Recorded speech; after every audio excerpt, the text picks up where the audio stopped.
everyone. This is me Muskan Shaikh from History Department page 2K24. आज हमारे साथ मौजूद हैं फाइनल ईयर के स्टूडेंट मिस्टर काशिफ कोसो। तो सबसे पहले हम आपसे जानना चाहेंगे कि आपने ये तालीमी सफ़र जो है वो कैसे शुरू किया? क्या ये हिस्ट्री डिपार्टमेंट आपका जो है वो आपका फेवरेट सब्जेक्ट रहा है या बाय चांस आपको मिल गया है? सबसे पहले तो मैं आपका भी शुक्रिया अदा करना चाहूँगा कि आपने मुझे इस काबिल समझा कि मैंने जो कुछ एक्सपीरियंस किया है अपनी लाइफ में, मेरे तालीमी मैदान में या हिस्ट्री में आने के बाद, उसके रिलेटेड आप इतने कंसिडर हुए कि आप मुझसे इंटरव्यू लें और कुछ सीख सकें। आपका भी शुक्रिया। तो मैंने अपने तालीम का आगाज़ कुछ इस तरह से किया कि 6th क्लास में जब मैं था तो मुझे इतना कोई शौक़ नहीं था पढ़ाई का। तो 6th क्लास से अगर मैं स्टार्ट करूं तो 6th क्लास के बाद भी मैं इतना कोई मेरे पास नॉलेज नहीं था, ना कोई तालीम की इतनी समझ थी। मैं 6th क्लास के बाद जब हमारे एग्ज़ाम्स हुए तो 7th क्लास में हमें बहुत डराया गया कि आपके टीचर जो हैं वो बहुत मारते हैं। तो मैंने 7th क्लास से स्कूल जाना ही छोड़ दिया था। तो एक छोटी सी शॉप हुआ करती थी हमारे गांव में, तो वो मैं चलाता था। तकरीबन 3 से 4 साल मैंने वो चलाया। जब मेरे 10th के एग्ज़ाम्स हुए तब मेरे जो मार्क्स थे वो बहुत कम आए थे। तो उसने मुझे बहुत दिल शिकस्ता किया था, क्योंकि मेरे साथ उस वक्त पढ़ रहे थे, मेरे कज़न्स भी पढ़ रहे थे, मेरे बाकी दोस्त भी थे। तो सबसे कम मार्क्स जो उनमें से आए थे मेरे आए थे। तो मैं बहुत दिल शिकस्ता हुआ था और उस वक्त से शायद वो एक मोटिवेशन के तौर पर मुझे उस चीज़ ने इनकरेज किया कि आप उनसे कम क्यों हैं और कैसे हैं। वहाँ से मैंने भाई को दुकान की चाबियाँ दी कि भाई मैं अब अपनी पढ़ाई करना चाहता हूँ, मुझे छोड़ने के मैं पढ़ाई करूँ। फिर मैंने वहीं पर ही मेहर सिटी दादू में है, छोटा सा शहर है, वहाँ से मैंने अपनी एकेडमी का आगाज़ किया। वहीं से मैंने फिर ग्रामर वगैरह सीखना शुरू किया।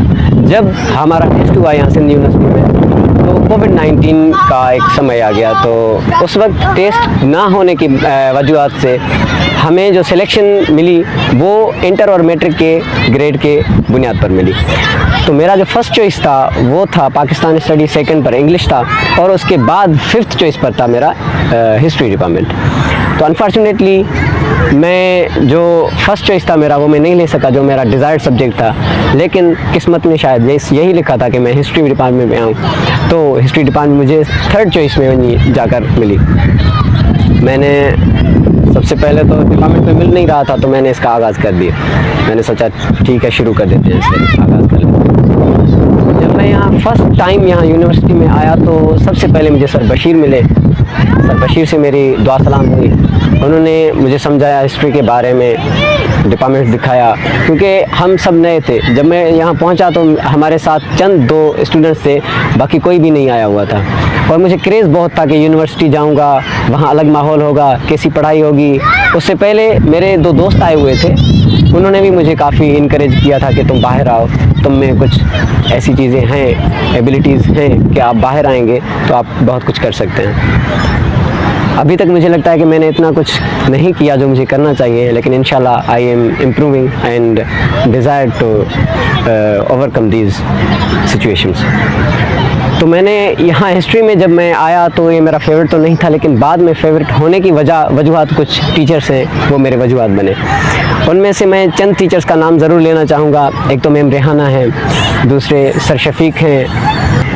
What is your opinion about the most essential quality in historian? What is most essential quality in a historian? तारीख़ और तारीख़ नवीसी, ये 2 चीज़ें हैं जिन्हें हम इंग्लिश में हिस्ट्री और हिस्टोरियोग्राफी। अब हिस्टोरियोग्राफी जो है कदीम तहज़ीबों से इसका आगाज़ हुआ है तारीख़ लिखने का। अब हिस्टोरियोग्राफी ही हिस्ट्री को शेप देती है। अब अगर मैं इन्हें भी डिफरेंट वेज़ में एक्सप्लेन करूं तो तारीख़ एक वाक़या है और उसके लिखने के अंदाज़ को हम हिस्टोरियोग्राफी कहते हैं। तो ये 2 अहम चीज़ें जो एक दूसरे से रिलेट होती हैं। अब तारीख़ लिखने का जो मंज़र है उसमें जो किरदार हैं जो तारीख़ लिखते हैं उनमें ब्यास नहीं होनी चाहिए। सबसे पहली चीज़ तो किसी भी हिस्टोरियन में अपने मजहबी, रिवायती और पॉलिटिकल थाट्स और जो भी एजेंडाज़ हैं उनको साइड में रखकर एक हिस्टोरियन को हिस्ट्री पढ़नी भी चाहिए और हिस्ट्री लिखनी भी चाहिए। क्योंकि जब आपके मजहबी ख़यालात और पॉलिटिकल थॉट्स और कोई भी एजेंडा उसमें शामिल हो जाता है तो वो हिस्ट्री जो है हकीकत से हटकर एक प्रोपेगेंडा बन जाती है या हक़ाइक़ को तोड़ मरोड़ कर पेश करने का एक मंजर बन जाता है, जिससे हकीकी तारीख़ जो है उस तक हम पहुंचने से कासिर हो जाते हैं। इसमें एक ऐसा है कि जब जर्मनी में हिटलर एक मशहूर लीडर होकर गुज़रा है, डिक्टेटर रहकर गुज़रा है, उसने भी तारीख़ को तोड़ मरोड़ कर पेश किया गया था। उसने तारीख़ में ख़ुद को हीरो मनवाया था। तो ये ऐसी तारीख़, हालांकि वो हीरो नहीं था, लेकिन उसने ख़ुद को अपने अवाम की नज़र में गलत चीज़ें फैलाकर तारीख़ में ख़ुद को एक मुनफरिद लीडर के तौर पर अपने आप को मनवाया था। तो तारीख़ को लिखने और पढ़ने के अंदाज़ में जो फ़र्क है उसमें ब्यास नहीं होनी चाहिए, आपके पॉलिटिकल एजेंडाज़ नहीं होने चाहिए, आपके रिलीजियस जो हैं थॉट्स नहीं होनी चाहिए। तब आप एक फैक्ट्स को इकट्ठा करेंगे, इंटरप्रेट करेंगे, एनालाइज करेंगे और उसके बाद ही एक हिस्टोरियन अपना कोई हकीकत पेश कर सकता है। What do you think about those who ignores the history are doomed to repeat it? ये आपने बहुत अच्छा फ्रेज़ इस्तेमाल किया है कि वो लोग जो तारीख़ को नहीं पढ़ते, इग्नोर करते हैं, वो इस चीज़ पर पाबंद होते हैं, कादिर होते हैं कि वो तारीख़ी गलतियों को दोहराएं। बिल्कुल ऐसा ही है, अगर कोई तारीख़ नहीं पढ़ता तो और तारीख़ से नहीं सीखता तो ज़ाहिर सी बात है वो तारीख़ को रिपीट करेगा, अपनी गलतियों को रिपीट करेगा।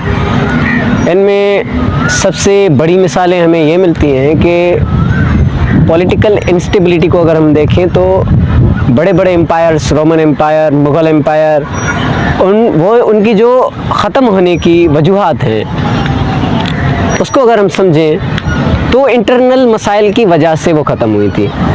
मतलब कि बाहर से कोई ताकत आकर उन पर हमलावर नहीं हुई थी, बल्कि अंदरूनी मामलात में उन्होंने अपने साथ एक ऐसा रुझान पैदा कर दिया जिसकी वजह से बड़े बड़े एम्पायर्स ख़त्म हो गए। तो अगर उसके बाद आने वाले एम्पायर्स थे, अगर उन्होंने सबक सीखा होता या आज के जो कंट्रीज़ हैं वो सबक सीखना चाहें तो सबसे पहले उनका फोकस उस चीज़ पर होना चाहिए कि हमारे जो इंटरनल मसाइल्स हैं हम उनको सॉल्व करें, बजाय कि बाहर के मसाइल तो होते रहेंगे, लेकिन सबसे पहले और अहम चीज़ क्या है, हमारे अंदरूनी मामलात। दूसरी चीज़, एक स्पेनिश फ्लू 1980 में ये फैली थी, उससे अगर हम सबक हासिल करते कि डिस्टेंस और हाइजीन में कितना इसका रोल है हमारे ज़िंदगियों पर, कि हम कई बीमारियों को, ऐसी वबाओं को दूर कर सकते हैं अपने आप से, जिसके बाद अगर हम उससे सबक सीखते और फॉलो करते तो हम कोविड-19 में न फंसते, क्योंकि उसमें भी फिर कई तबाहियाँ हुई। उसकी मेन वजह यह है कि हमने सोशल डिस्टेंसेस को प्रमोट नहीं किया और दूसरी बात उसे इग्नोर किया और हाइजीन जो प्रैक्टिस है उसे भी हमने इग्नोर किया। अब ये अहम चीज़ें हैं। और तीसरी बात मैं ये कहूँ कि वर्ल्ड वार 1 के बाद जर्मनी पर कई सेक्शंस लगाए गए, जिसकी बुनियाद में क्या हुआ कि हिटलर जो है एक लीडर के तौर पर उभरा और बाद में वर्ल्ड वार 2 को उसने जन्म दिया। अगर वर्ल्ड वार 1 से हम सीखते तो वर्ल्ड वार 2 को हम रोक सकते थे। अब यही तारीख़ की कुछ मिसालें हैं। अगर आप तारीख़ से सीखना चाहते हैं तो आप तारीख़ पढ़ें और उससे आप सबक सीखें। सबक सीखने के बाद आप फ्यूचर में उसको अप्लाई कर सकते हैं या प्रेजेंट को अच्छा बना सकते हैं। मैं समझता हूँ कि तारीख़ को जो इग्नोर करते हैं वो तारीख़ को दोहराने पर कादिर होते हैं। अच्छा, तो अब आप ये बताएं कि हिस्ट्री पढ़कर हमारे पास क्या जॉब अपॉर्चुनिटीज़ हैं जो कि हम अवेल कर सकते हैं और हिस्ट्री का स्कोप क्या है? अच्छा, इससे पहले भी आपने सवाल किया था कि कुछ लोग जो हैं हिस्ट्री को इम्पोर्टेंस नहीं देते और हिस्ट्री के स्कोप के रिलेटेड उनके कई सवालात होते हैं और वो कुछ ख़ास नहीं होते। तो सबसे पहले तो मैं उनके इन बातों को रिजेक्ट करता हूँ कि जो कहते हैं कि हिस्ट्री का कोई स्कोप नहीं है या इसका कोई कैरियर नहीं है। तो हिस्ट्री आजकल एक डाइवर्स सब्जेक्ट है। अब किसी भी तहज़ीब के बारे में पढ़ें, किसी भी पॉलिटिकल हिस्ट्री पढ़ें, आप किसी भी कंट्री की हिस्ट्री पढ़ें, आप किसी रिलीजियस की हिस्ट्री पढ़ें, तो सबसे पहले आपको तारीख़ में ही जाना पड़ता है उन चीज़ों को समझने के लिए। तो तारीख़ तो एक डाइवर्स है, बाकी सारी पहलुएँ उसमें आ जाती हैं, पॉलिटिकल, रिलीजियस, सारी चीज़ें आ जाती हैं। तो अगर मैं इसकी स्कोप की बात करूं तो स्कोप इसका बहुत बड़ा है। सबसे पहले तो मैं ये कहूँगा कि आप एक प्रोफेसर एज अ टीचर बन सकते हैं किसी यूनिवर्सिटी में, किसी स्कूल में। और दूसरी चीज़ ये है कि आप एज अ क्यूरेटर किसी म्यूज़ियम में काम कर सकती हैं। और उसके अलावा आप डूअर गाइड बन सकती हैं, आप प्रिजर्वेशनिस्ट बन सकती हैं, जिसमें आप कल्चरल हेरिटेज को प्रिजर्व करने का काम करेंगी। उसके अलावा एज अ हिस्टोरियन आप आर्टिकल्स लिख सकती हैं, आप किसी कंट्री के को डॉक्यूमेंट कर सकती हैं, अपने ब्लॉग्स लिख सकती हैं, एक डिप्लोमेसी में आप अपना अहम किरदार अदा कर सकती हैं अगर आपने हिस्ट्री को बहुत अच्छे से पढ़ा है तो। और उसके अलावा आजकल यूट्यूब पर आप लेक्चर्स भी अपलोड कर सकते हैं एज अ टीचर। तो आपके पास बहुत सारी अपॉर्चुनिटीज़ हैं। अब बात यह है कि आप उन्हें अवेल कैसे करते हैं, क्या आप में इतनी एबिलिटी है कि आप उन चीज़ों को अवेल कर सकें। तो स्कोप तो बहुत है, बस रास्ते कुछ डिफरेंट हैं कि आप अपने अंदरूनी सलाहियतों को कैसे जानते हैं और उनको बाहर आप उन पर अमल कैसे करते हैं। अच्छा, तो काशिफ आप ये बताएं कि हिस्ट्री डिपार्टमेंट में आप आए तो बहुत सारे टीचर्स हैं, जाहिर है सभी जो है वो काबिल एहतराम हैं, लेकिन कोई एक टीचर ऐसा होता है जिसको देख के आप चाहते हैं कि मैं जो है वो अपनी लाइफ को एज ए सक्सेसफुल इनकी तरह बनाऊं, जो कि एक पर्सनालिटी जो बहुत पसंद आती है और जिससे आपको बहुत जो है ना वो मोटिवेशंस मिलती हैं। तो वो हिस्ट्री डिपार्टमेंट में कौन सी शख्सियात है जो कि आपको बहुत जो है वो इनकरेज करती है और आपको सपोर्ट करती है और आप उन्हें बहुत पसंद करते हैं? तो कौन हैं जो आपके मोस्ट फेवरेट टीचर हैं या एज कोई भी हो सकता है हिस्ट्री डिपार्टमेंट में? अब टीचर्स जो जितने भी हैं हमारे हिस्ट्री डिपार्टमेंट के माशाल्लाह से बहुत ही टैलेंटेड हैं और वेल एजुकेटेड हैं, मोस्ट इंटेलेक्चुअल भी हैं और मैं बहुत इज़्ज़त करता हूँ उनकी। और मैंने जो कुछ अभी सीखा है मैंने उनसे ही सीखा है, तो मैं उनका बहुत शुक्रगुज़ार हूँ सबसे पहले तो। अब जैसे मैंने कहा आपसे कि शुरू में मैं हिस्ट्री डिपार्टमेंट में आया था, तो उस वक्त मुझे जिस पर्सनालिटी ने इन्फ्लुएंस किया था वो था सर शफीक और मैम कोयल थी, जिन्होंने मुझे हिस्ट्री को पढ़ने का एक तरीका था वो बताया और हिस्ट्री में रहकर आप क्या कर सकते हैं वो कुछ सिखाया। अब अभी तक मैं हिस्ट्री में हूँ, मेरा फाइनल ईयर है, तो उसकी वजूहात भी वो दो शख्सियात हैं जिसकी वजह से मैं हिस्ट्री में अभी तक हूँ, वरना शायद मैं 2 साल की डिग्री कंप्लीट करके यहाँ से निकल जाता।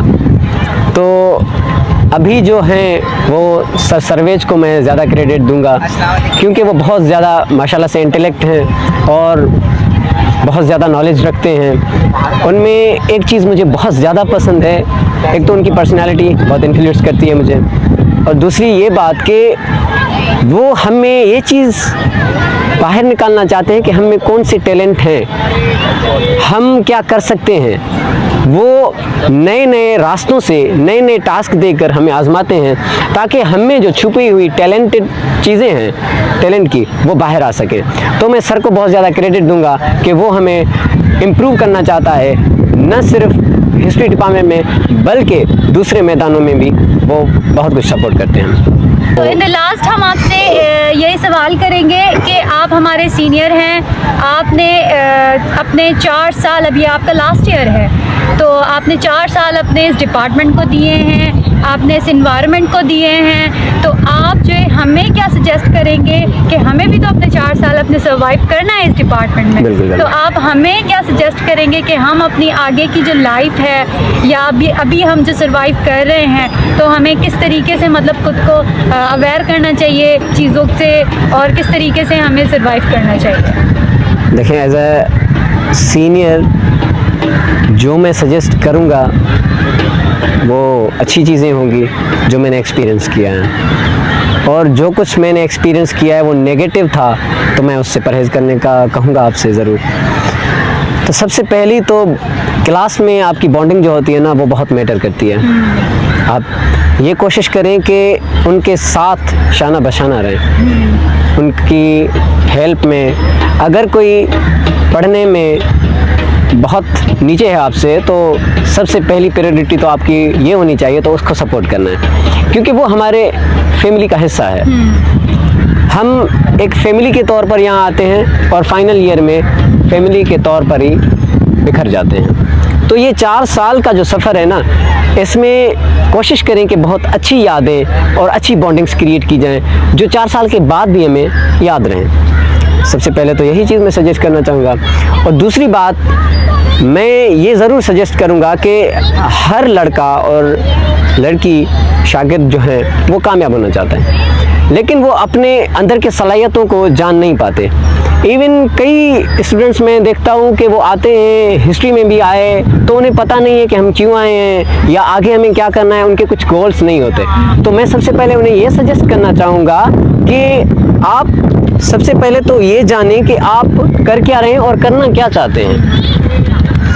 तो उसमें ये होता है कि ख्वाब जो होते हैं ना, 2 तरह के होते हैं। एक वो जो हम सोते हुए देखते हैं, दूसरा वो जो हम जागते हुए देखते हैं। तो भागना उन ख्वाबों के पीछे चाहिए जो हम जागते हुए देखते हैं। अब उनमें भी 2 कैटेगरीज होती हैं। एक वो जो हमें पाने में बहुत इम्पॉसिबल लगे, दूसरे वो जो बिल्कुल नामुमकिन लगे। जो इम्पॉसिबल है हम उसे पॉसिबल बना सकते हैं, लेकिन हाँ अचीवेबल हद तक हो।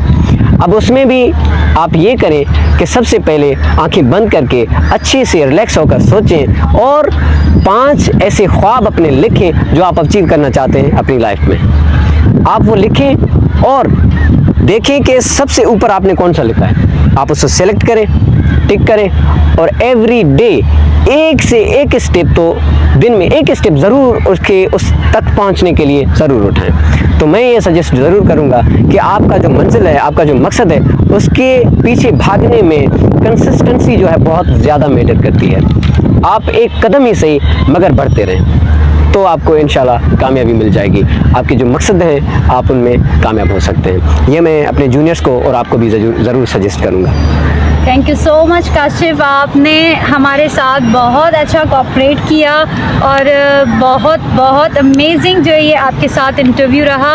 और उम्मीद है कि हम जो वो आगे आपकी इन्हीं बातों को, एक्सपीरियंस को जो वो लुक कवर करके और आगे हम जो वो इन्हीं को अप्लाई करके और उन्हें यूज़ करें और इंशाल्लाह कामयाबी हासिल करें। और थैंक यू सो मच, आपने अपना कीमती वक्त में से कुछ लम्हात हमसे शेयर किए और thank you so much. Welcome.